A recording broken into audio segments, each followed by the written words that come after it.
So there's a line in this song, I can't keep hiding. I can't keep running away. So my question for you on this very last Sunday of our year, what have you been running away from? What have you been hiding from? And if you can't come up with something, if I may suggest one to all of us, we have been hiding our greatness.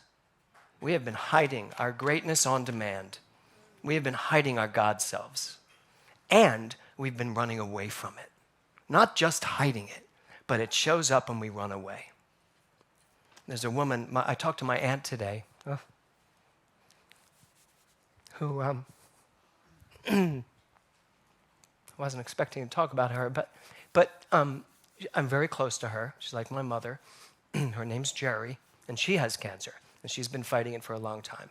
And she said to me today, as I was driving here from the desert, she said, Jim, why do you think I never became the star I was going to be? Amazing singer. I said, I don't know. Why do you think you never became? She goes, I don't know, but I always pushed it back. I was afraid to let anybody see how talented I was. She said, clearly not your problem. And she said, and I was so happy for that. She goes, I remember coming to see you on Broadway and to see all your shows. She says, and I was always so sitting there going, how does he do this? And I said, and you were equally as talented, if not more so. I said, but it's a good question. I said, and I'm going to ask everybody today. Because you know what? Don't end up being 86 years old, confined to a bed, knowing your last months are ahead of you, and asking yourself, why did I run away from that? Why did I run away from that talent? Why did I run away from that idea? Why didn't I do that? So those are the questions that we need to ask ourselves at the end of this year. What am I running away from? What am I still, for some inexplicable reason, what am I still hiding? Because the song, it asks that question, but then it says, you know what? Because it's called My Declaration, I'm going to be stronger. And these are all just for you to think about. I'm going to be stronger. I'm going to be better made.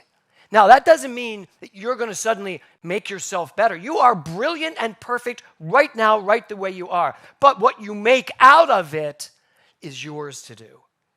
No one else's.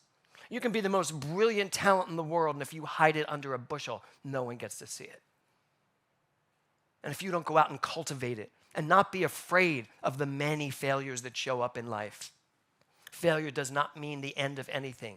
Failure means the beginning of the next thing. That's all it is. I've had many failures. How many of you have is there anyone here who's never had a failure in their life? There you go. We've all had failures. And they bring us to where we are. I remember as an actor, when I didn't get a part, I used to think it was the end of the world.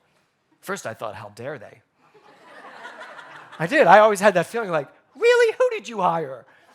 But then I realized that was just my ego speaking, my hurt ego speaking, you know? But most of those failures, now if something doesn't go my way, I am certain it's because it shouldn't, because my best is somewhere else for me. That's a philosophy that if actors understood better. You know, I always love Glenn Morshower's here today when he does his extra mile. One of the things he says that always gets to me is this idea that you offer people what you have. If they don't want it, that's fine. If they just don't want it, take it to the next person. Always show up as your best. Say, here's what I got. Not like, what can I do to be what you want? It's a very different story. Writers, same thing. Directors, whatever. Here's what I have to offer. You like it? Great. You don't? Oh, well, moving on. So there's the question. What are you going to do this year differently? You're going to be stronger, better made. I'm going to give everything I have. I'm going to be braver, and I'm going to live my life beyond fear. And then I love this lyric, because I'm taking it on. I'm taking it on. So, what are you taking on in 2020? I love that it says, I'm taking it on. Because if we were to use Ernest Holmes' idea of it, he calls God it, the thing itself. So am I going to take God on this year? as though God is something I can take on as opposed to allow out? Am I going to take on the understanding that that's who I am this year? I've been teaching this for a long time now. I'm one of the few ministers, I'm not saying this to brag, but I am one of the few ministers that will stand up here and lecture on I am God. I am not afraid of that, nor should anyone be afraid of the concept I am God. We just have to remember the reason we can say that is because it's all God. And if it's all God, I have to be God. I have to be some part of that God. And as a part of that God, and before all my students go, oh my God, you just said you were only a part of it. In order to be a part of that God, you must be connected to the allness of that God, which is why Rumi is correct that I am the entire ocean in a drop. All of it, connected to all of it. That's what Ram Dass was trying to teach us for years and years and years. That right where I am, the fullness of the universe exists. So what about taking that on?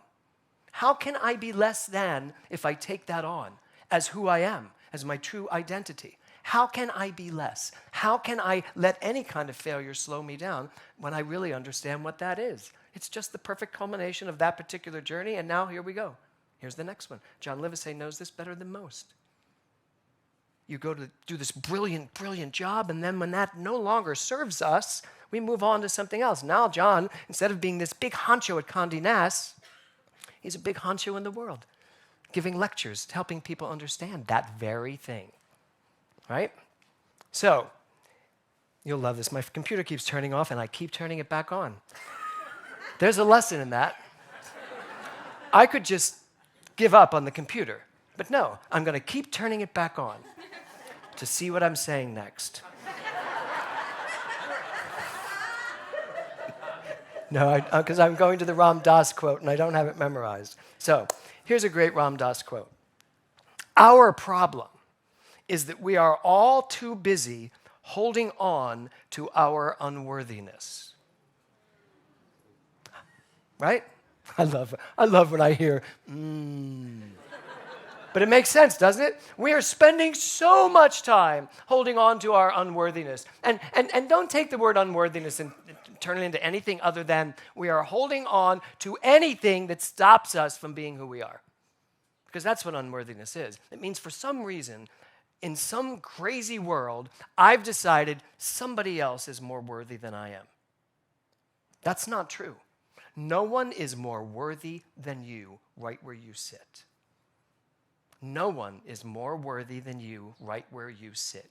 No one has the capacity, young lady, to change the world more than you do. Right? You know that. Nobody. Nobody has any more than you do to do what is yours to do. You know, I look at Emma here, who is just in her second year. You're going into your second year of college in New York. I expect her to be the next Bernadette Peters, but not Bernadette Peters, just the next Emma Mumford, right? I expect people to say what they want, say who they expect to be, and then do it. Why not? Why wouldn't we expect that? That's why I have such a hard time with hopes. I get it. I get that hoping, you know, when people get on me about this, they're like, why do you hate hopes so much? Well, hopes, as Ernest Holmes says, hope is better than despair. I will grant you that. But hope means there's a possibility that you're not in charge. That there's a possibility that there's so much out there that's going to possibly change what it is yours to do. Hope isn't the strongest mode of creation. Decision, intention, belief, those are things I stand behind. And if I can't get to any of those, hope is a nice first step out of the gutter. I did say gutter, I heard myself say it. So there's another Ram Dass quote that says, only that in you, which is me, can hear what I'm saying. And just listen to that for a minute, because he wasn't on drugs when he wrote this one. Only that in you, which is me, can hear what I'm saying. So what you hear today is as much about you as it is about me and what I'm saying. Every one of you is going to hear things the way you hear them. which means you're going to bring your entire personality, your whole belief system into being, and then listen. But did you know that your mind is like this decipherer? Steve Brabant says something to me, and I decipher what he means by it. I'm for myself. How does that apply to me? How does it work for me? And yet, if we were to get ourselves out of the way and just say, I surrender, I am open to whatever is being said, then all of a sudden, we're hearing things that we've never heard before. Same words, same ideas, but we're hearing them differently. The title of my talk today is, I Declare. It's a Southern talk. I declare. So the first question I have for you is, and I want to show of hands, how many people are going to do some New Year's resolutions this year? Oh, because you remember my last year's talk. And I said, no resolutions. How many people are going to try to change things up this year? Yeah, right? Okay, so we may, how many people see things in their life that they would like to change for 2020? Okay, I do too. And I love my life. I have great stuff in my life. But there are still things I would like to change up. I would like to be a better cultivator of my time. I would like to be better at my time. So would a lot of people in my life like me to be better at my time. So I'm trying to help that out too. Eric's probably one of them. So resolution. Here's what resolution means. A firm decision to do or not do something. A plan for something to be done. A plan for something to be done. So here's the thing. Most of you raised your hands, the things you'd like to change for the new year. Do you have a plan of how you're going to do that? Because frankly, the willy-nilly way of doing things where like, well, if it happens, it happens. Well, if it doesn't, it doesn't. That's not going to work. That's that thing we talked about last week, that spiritual bypass. It's all God. It's all going to be good. I'm sure it will all be perfect. Well, okay. And what are you going to do to step into that perfection and allow it to activate? So what's your plan, Stan? What's your plan? So now, what is a declaration? Let's look at a declaration. A formal and explicit statement or announcement. A formal or explicit statement or announcement. So my question today is, what are you going to stand for in 2020? What do you stand for right now? What do you stand for? We asked this in the desert, and I asked a group of people, I said, what do you all stand for? It's kind of a hard question to answer. What do I stand for? I kind of know my answer. I don't kind of. That's my valley version. I kind of know it. I stand for, bless you, I stand for understanding my identity as God and taking it everywhere I go, talking it everywhere I go. I had a conversation with my childhood neighbor, lived 2 doors down from me, still does, lives those same space I grew in 65 years ago. And I asked, she's very Lutheran, and I asked her, I said, so what do you stand for? You know, what is it? And she said, I stand for love. I'm just interested in being loving to everybody. I said, that's perfect. That's brilliant. And she said, what do you stand for? And I said, I stand for helping the world understand that they are God and that they don't need a middleman. There was this silence. And then she said, I think I saw one of those talks of yours. And I said, if you've watched any of my talks, you have heard this. And she said, so how's that being received? I said, mostly good. She said, you should come to my church and try it. But I thought about that, and I went, you know what, Kath? I should come to your church and try that. She goes, well, they won't let you, but you should try talking to more people that don't believe that. And I said, and I got teary. I was like, I'm driving. And I got teary-eyed. I was like, that's what I want. I want to be able to say this in a way that people can hear it, as that quote said, that people can hear it and maybe just move towards it a little bit better. Just move a little closer to it. Just move. And that's for all of us. What do you stand for? What if you stood for your true identity? Really stood for your true identity? Because here's the thing. If you are God, if it happens that I am right, and you are God, Marilyn, your life has to change exponentially, although yours is pretty good with those elephant runs and such. Every single person here, if you stood more in that things would have to change. They would just have to change because my life would unfold based on what I stand for. So I think it's imperative that we all understand in 2019, the few days that are left, what do we stand for? And then decide, declare, make an explanation, a statement. I stand for this. What if you never let yourself degrade yourself again, ever, because you knew who you were? What if you never got angry at yourself again because you knew who you were? What if you never compared yourself to one other person on this planet ever again because you knew who you were? What would happen? What do you think your life would turn into if there was no comparisons, only a perfect understanding of who you were? You would stand for the truth of who you are. Oh my God, imagine what could come out of you. Ram Dass said this, ask yourself, where am I? The answer is, I am here. Ask yourself, what time is it? The answer is, the time is now. And then he writes, ask yourself this until you believe it. Simple, practical. Where am I? I'm right here. What time is it? It's now. Now I would like to say, who am I? I know where I am. I know that it's now. But I also know that I am the very divine energy of life. I am the pure potentiality of the universe. I am nothing that I have done up to this point.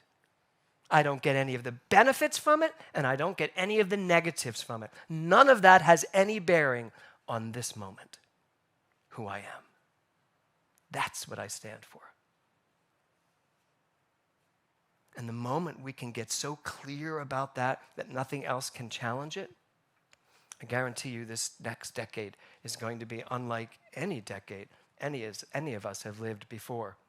So this year, as we step into this next coming year, I'd actually like you to do something, if you choose, before sunrise or before midnight on New Year's Eve. I'd just like you to take a piece of paper or whatever you want to take, and I want to give you this little full circle concept. I want you to first spend a little bit of time that night, right before midnight, before the year ends. Just spend a little bit of time and decide, make a decision. Who am I going to be in this coming decade? Just make a decision, decide.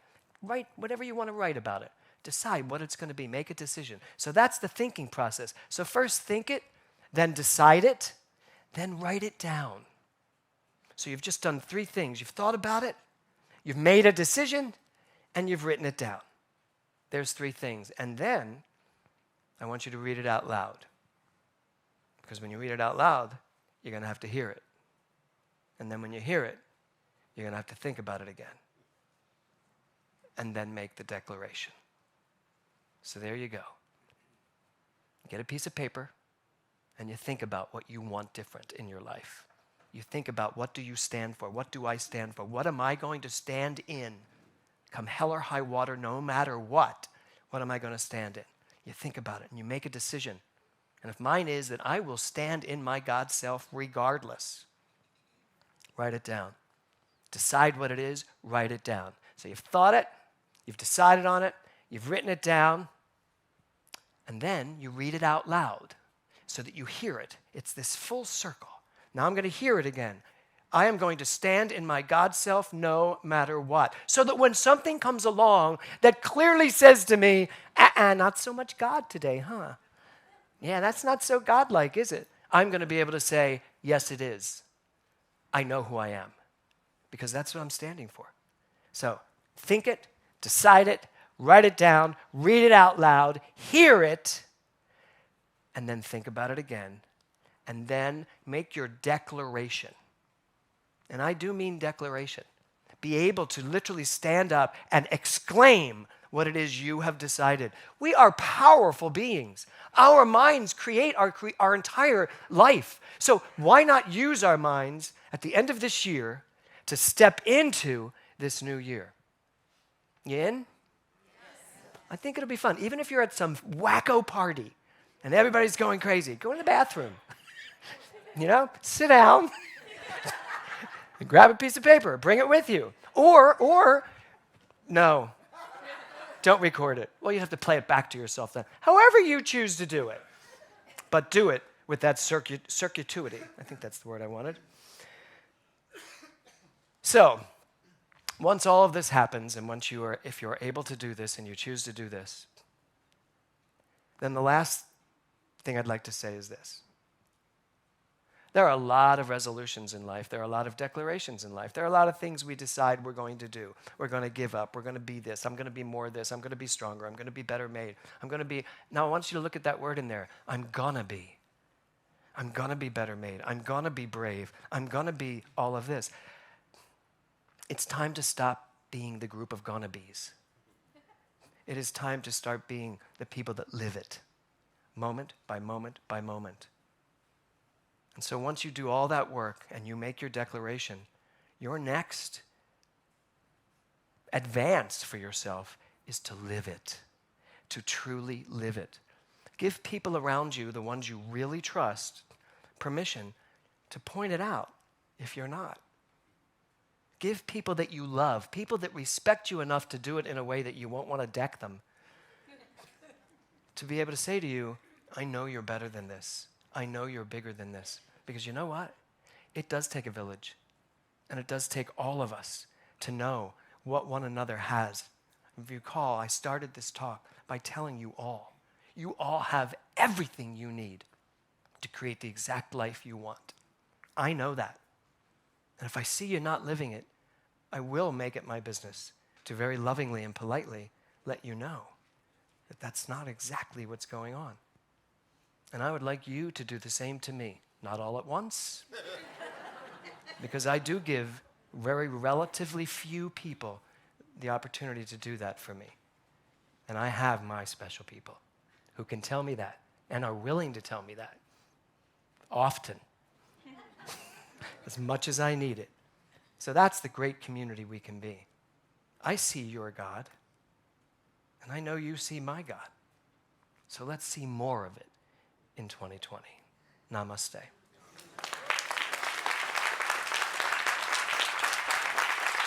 Thank you.